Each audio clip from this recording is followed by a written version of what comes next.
Good morning. It is 6:28 a.m. on Tuesday, April 25th, 2017. I'm Christiane Ellis and I just got up. This is 5 more minutes. This is my voice today, apparently.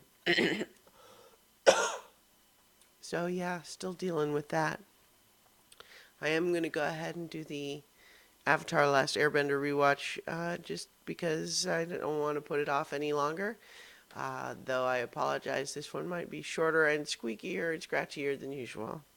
But this episode, season 2, episode, 14, I think? No, 15. Oh, see? See what I do to myself? Anyway, the episode is Tales from Ba Sing Se. And it does a good job um, of basically passing time. Because we've been told that the kids have to wait for, maybe a month before they get to see the Earth King. And so, yes, episode 15. And so we need to show the passage of time in some way. And there's a few things that we want to get to. Namely, we want to hit the points of Aang is continuing to look for Appa but not having much luck yet. We have Zuko and Iroh without really much of a plan for what's next. They seem to be just building a life in Ba Sing Se, despite that not really seeming like a good long-term solution, except what else are they going to do? And then, what are the other kids doing in the meantime? So let's follow each story individually. Aang's is probably the silliest in the sense that it doesn't, other than ensuring that we know that he's still looking for Appa and not having much luck. Stuff about helping the zookeeper is mostly an excuse to have funny animals and just wacky antics, so to speak. The idea, though, that Aang vastly overestimates his ability to manage all of these animals freed at once is fun. And, the thing at the end, well, first of all, building the zoo habitats outside the walls is something that is also great at highlighting that Aang's earthbending skills have come a long way. Because it's pretty impressive as he just makes these different enclosures and habitats on the spot. And there's no question that those seem like much better places than the little cages the animals were in before. But it's also not made entirely clear. Like, they come out through a wall, and presumably they come out through the inner wall into the sort of farmland area. But with that big wall and the huge gate that needs to be opened, I can't help but wonder how many people are going to come out and see the zoo there. Like, is it a problem to go through the wall? Maybe not. I mean, if the farmland is out there, then presumably people are coming in and out frequently. But, and so maybe more people will come if it's at least nice, right? But it's also kind of open to the air, which means people could kind of just walk up on it. And is anyone actually paying anything for that? Anyway, I don't know that there's a lot of value in digging into that stuff for what's clearly intended to be a silly little vignette. But it's also true that Aang is more concerned with the welfare of the animals than he is about the welfare of the zoo as a business. So maybe some of those other concerns are not Aang's priority. So I think that's probably all I have about Aang's story. But the first one we actually started with is Katara and Toph, and talking a little bit about personal grooming and hygiene, and how Toph likes to have a protective coating of earth around her at all times, by which we mean to say she doesn't wash. And it's fun to just see them kind of go and do this little spa day, and after a little reluctance, Toph kind of gets into it. But then, of course, the sort of emotional payoff of that episode is Toph's insecurity, both about her looks and not really knowing about her looks. And so there's a tendency for her to want to say, well, I don't care what I look like or what people think of what I look like. But, to some extent, that's got to be hollow, right? Because we can definitely see Toph as someone who's got a lot of emotional walls around her heart. But there's a vulnerable girl in there who's a little lonely, maybe. And so for Katara to be reaching out to her in this way is nice. Boy, my voice is awful today. I'm so sorry about this. But and so it's nice, and then to have them kind of get all dolled up, and they're looking a little silly because they're just walking down the street in their normal clothes with the extreme makeup on, and then the other girls make fun of them, and it's nice to have the kids sort of stick up for each other. But it's one of the things that I really like about this story is it is a rare peek behind those walls for Toph, because usually she projects this appearance of being tough and together and confident and doesn't care what anybody thinks. But we know that that's can't be 100% true. And so getting this little glimpse, and also through that having Katara get this glimpse through the walls of this character that she has not always gotten along with the best in the past is nice to have them bond and to be more and more fully integrating Toph into the group. So I like that. And also just Toph's use of the mud mask to make this weird snail creature face or something. It's pretty great. Although, at the same time, like the attendant runs away screaming, and I'm thinking, like this is earthbenders in this town. None of them have tried that before? But anyway, it's still pretty funny. And then meanwhile, we have Sokka, whose story is also pretty silly. But it's so much fun for all that. He's kind of just walking through the city, looking to kill time. But, he's got an eye for the ladies and an ear, too, apparently. Is when he stumbles upon this poetry recital, gets into a haiku rap battle with the headmistress there. And it's pretty fun having them trade insult haikus back and forth at each other. We definitely get Sokka the show-off, but also the show-off who mostly can back it up. He is very smart, and he is able to hold his own for a lot longer than I think anyone would have expected, including us, for that matter. And it's very entertaining and silly and kind of fun to be counting the syllables along with everybody else. But it's also fun too that what Sokka hoped would be his moment of triumph, he accidentally uses one extra syllable in the last line, and then all of a sudden the girls are not laughing or clapping anymore, and he's immediately kicked out. And so we bookend the story with him going, poetry, and then poetry. And so silliness there. But one of the nice things about, in terms of where Sokka is as a character, is just to show that, despite everything with Princess Yue last season and that impacting how he feels about Suki this season and just where he's at romantically, like, he's not picking any one of these girls to, like, ask out on a date.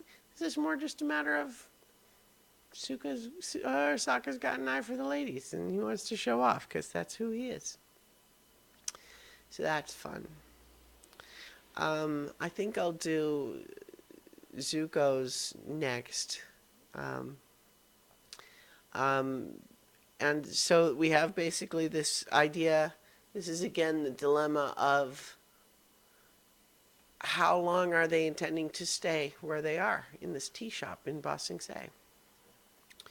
Because Zuko's still kind of holding on to the idea that it's temporary, but really has no plan for how to keep it temporary or for what would happen next. But in any case, he has a tendency to have walls just as strong, if not stronger, than Toph does. He doesn't let anyone get close. And in fact, when this girl at the shop is interested in him, his immediate concern is, well, she must suspect that we're firebenders. And he's very paranoid about that. But Iroh prods him to go on a date with her, and so he does. And he is super dorky and awkward, and yet it's funny to be saying that while my voice is cracking like this. Yeah, he's totally awkward. My voice sucks right now, you guys. Anyway. But at the same time, we can see, as he does it, that he doesn't know what he's doing. He's very awkward, and yet, despite his initial reluctance, he does seem to want it to go well. He doesn't, there's a part of him that kind of wants to connect with people, and he kind of needs to be really prodded into it and given an excuse. But, just for example, we see how ridiculous he looks when he first comes out for his date. And he talks about, it took Uncle 10 minutes to do my hair. And so you can see, there's an emotional investment there. And, the idea of, he tried to look nice, and she thought he looked better the other way. And there's an embarrassment there, which is a vulnerability from Zuko. And then when they connect on various things, and he struggles a little bit because he can't fully admit who he really is, and so this idea of saying, well, I'm a juggler, and then she wants him to demonstrate, and so he can't. But it seems to go well, and partly I think it goes better than it might have because she was the one that was really interested to begin with. So I think she lets a lot of stuff slide that in a real blind date or something she wouldn't have, maybe. But so she sees how awkward he is and is cutting him a lot of slack. But we can tell our perfect clue that it's really something that is, making some cracks in Zuko's stoic exterior. That she wants to show him this amazing fountain where when the lanterns are lit and the light's very beautiful. But then she's disappointed because the lamps aren't lit. And, that's something that we're immediately wondering what's the response here. And sure enough, Zuko asks her to close her eyes, but then uses his firebending in a pretty fun, skillful example of it to light all of the lanterns. And she's delighted, but what I think we can really take away from that is, for him, who is so paranoid about not letting anyone know that they're firebenders, this is an extreme risk for him to take. Not just that she might find out, but what if someone else saw? And the idea that he would take that risk in order to make her happy is the first time in a long time that we've seen him make a selfless action like that. Now, we've suspected for a long time that Zuko has that in him, and yet he also has this, it's all tied up within this idea of who he's supposed to be and what life he's supposed to have. And so he keeps seeing these weaknesses, these vulnerabilities, and these pieces of him that care about other people, and he himself kind of keeps trying to stomp out those little burgeoning flames because they will burn up his own self-image of himself as this hardened warrior. And so Zuko's he's a kid with a lot of conflict right now, for sure. Let's briefly talk about Momo's story, even though, most of it is just wordless, and it has to do with, Momo is looking for Appa and gets chased by some weird, like, jaguar things, and gets caught, and then they get caught too, and he lets the jaguars go. Now they're friends, and it's fine. But we're left to finish the episode with a nice little clue that maybe Appa will be showing up again soon. Because even though we don't find Appa, we find what must be Appa's footprint. And last but not least, we have Iroh's story. And Iroh's story is very emotional for a couple of reasons. One is, of course, that we've kind of already gotten the idea that Iroh, well, we know he has hidden depths. He's often very, glib and charming in his presentation, but we definitely know he has hidden depths. He's displayed them before.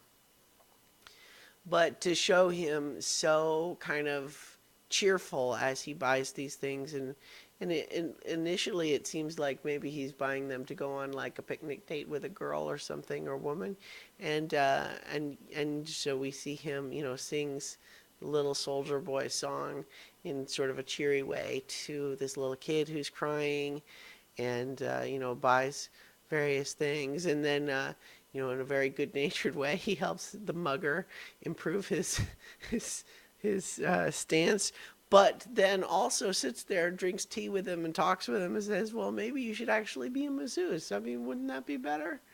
And the guy's very thankful. Is like, "Oh, if someone just needed someone to believe in me," and for Iroh to be just going through life, finding people to help with things and helping them. And that's just wonderful because Iroh is such a great character. He's so good.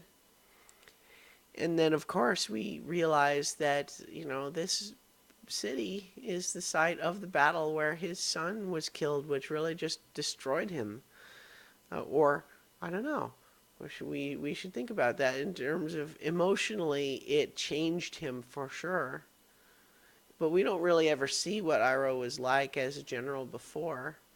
He was certainly pursuing the military aims, and now he's not. And perhaps, we see this, the death of his son was a profoundly transformative experience for him that is very sad, but also perhaps made him a better person. And so to have the repeat of the song, but now sad because we realize that his little soldier boy will never be marching home. And, just to have him paying respects to his son is really, really touching. And we feel for Iroh quite a bit. And then further, by the very end of the story, we have in honor of Mako as a caption. And because the episode really doesn't say anything more than that, you might not know why. And the reason for that credit is that Asian actor named Mako was the voice actor for Iroh for seasons 1 and 2, but unfortunately he died after having recorded the lines for season 2. So when Iroh returns in book 3 of the show, it's a different voice actor. And so for them to have put that credit in at the end of Iroh's, one of Iroh's best moments in the series, is really touching. It's a nice tribute to a great voice actor. So I guess that's it for this episode. But I will, I need to let my voice rest, I think. I apologize for that, everybody. But in the meantime, I will talk to you tomorrow for 5 more minutes. Hopefully I will be improved.